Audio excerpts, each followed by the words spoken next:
Lots of people have got gifts, ideas, dreams, visions, things inside of them that have actually like gone very dormant. It's because of things like previous experiences, past failures, disappointments, financial issues, lack of support, and so many like excuses we give for not pursuing these gifts or desires or passions that God has actually deposited in us. And we're reading a text from 2 Timothy chapter 1 verses 5 to 7. And let me just summarize. The passage was talking about Paul's letter to Timothy, encouraging him to fan into fire or fan into flames and the gifts that God has given him. Because at a point I felt like if I was Timothy, I would be very discouraged because the person I'm looking up to has been taken away from me, kept in a prison for actually doing the work of God and doing the things of God. And so at that point I felt like Paul needed to encourage Timothy because he felt very down. He felt like he couldn't do it. He felt like, what if I do it and I am also like kept in prison? I am also stopped. I also have to face this oppression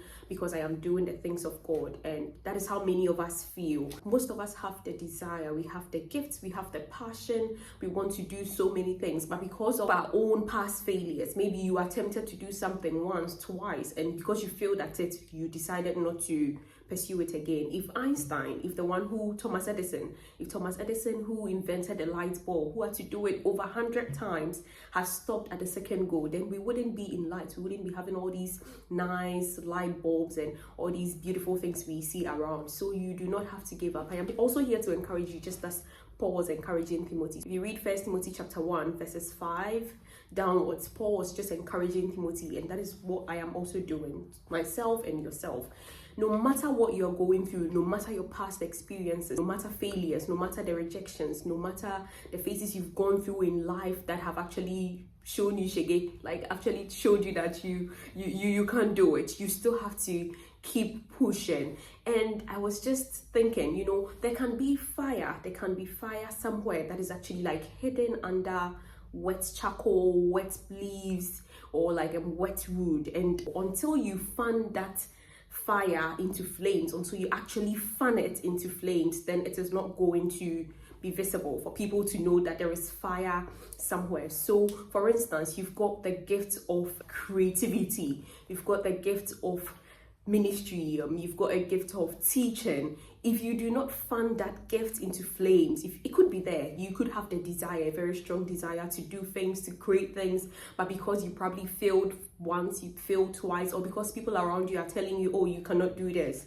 or you're going to fail, or because you do not have, you feel like you do not have enough support, resources to pursue that gift or that dream, you are just hidden somewhere. Just imagine, if you do not fund that fire or that gift of God, that thing that has been deposited in you, it's all about purpose, but if you decide to be hidden, if you do not fan it into flames, then there is no way that thing is going to show. And once I feel like people are ready to invest in people who are able to showcase their giftings, you might be there, you might be thinking, oh, I need all the support I need to create this thing, to invent in this, and because there is no one around me to give me the support or the help I need, then I am not going to start. And you are there.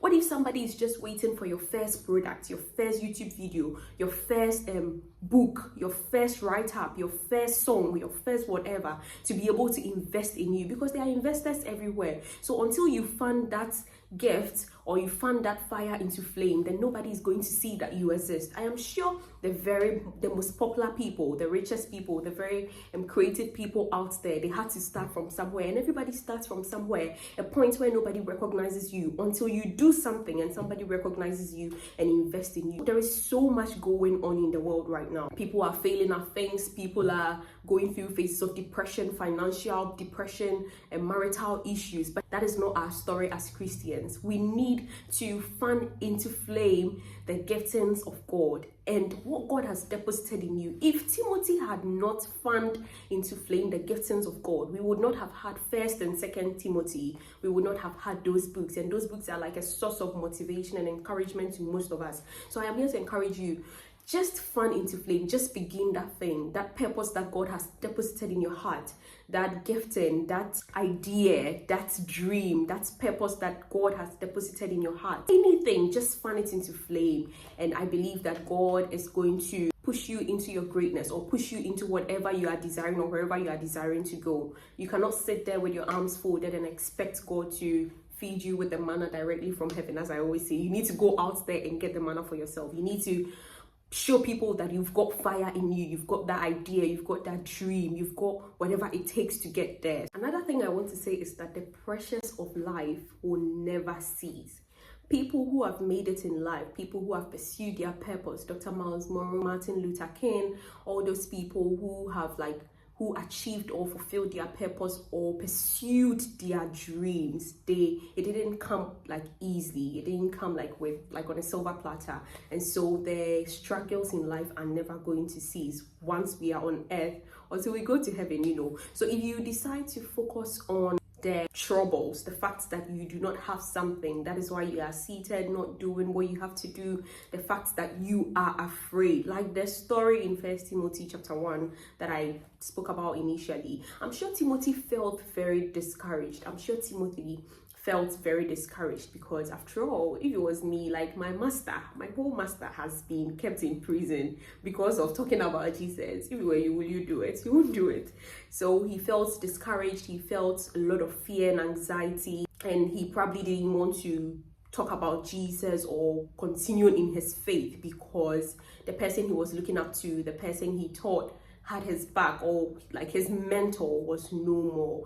And this happens to us most of the times, and that is life. Trust me, as humans, sometimes we get our strength and our inspiration from people, and when they are no longer there, we feel like, oh, I can't do this because Dr. Miles Monroe is not there, so I can't do it. But Paul still encouraged Timothy to fan into flame, that gifting of God, because your purpose is not dependent on someone else's purpose. It's your purpose, and God has given you everything in life to pursue it. Though there may be challenges, though you may need support at one point in time, but it does not mean you can't do without these people, or you can't do without the support of humans. God is able to give you the support you need once you start pursuing it. And I feel like God has put in us everything we need to thrive and succeed at our purpose. Just that sometimes things come in the way and we feel like we are not able to do it.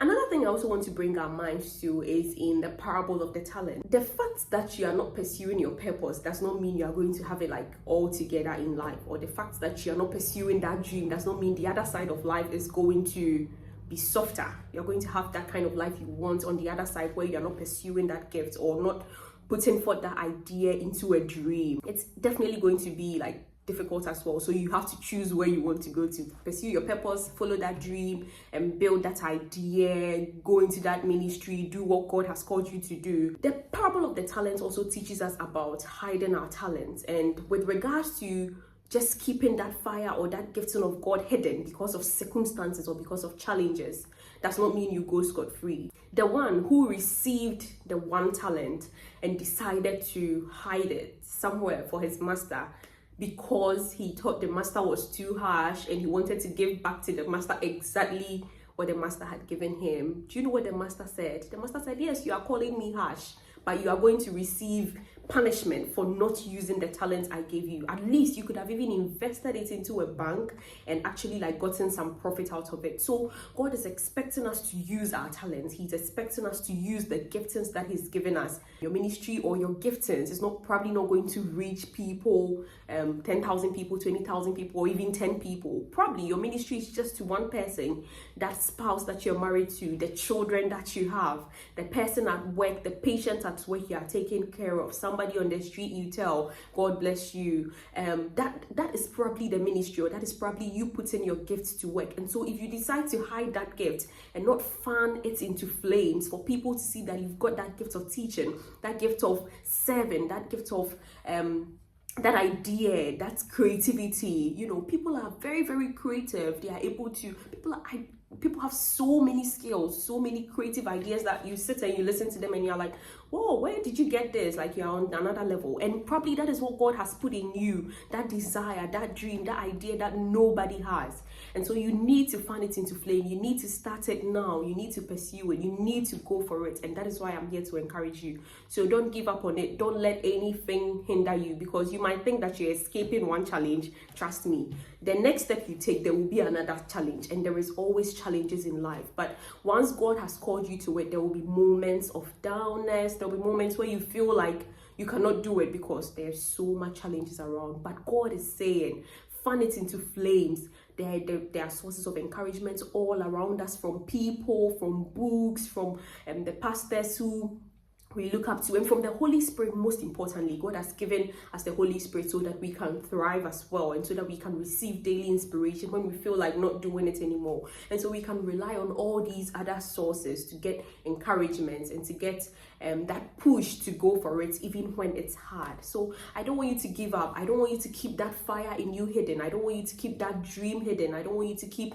the creativity, that idea, that ministry you want to start, that song you want to write, the book you want to write. I don't want you to keep it like hidden, because God needs you to put that thing to use. Don't be like that one servant, that one man who received the 1 talent and didn't do anything with it, because you are going to have to pay for it. This is it. Go out there, go for it, pursue it, and stay blessed. Catch you later. Bye.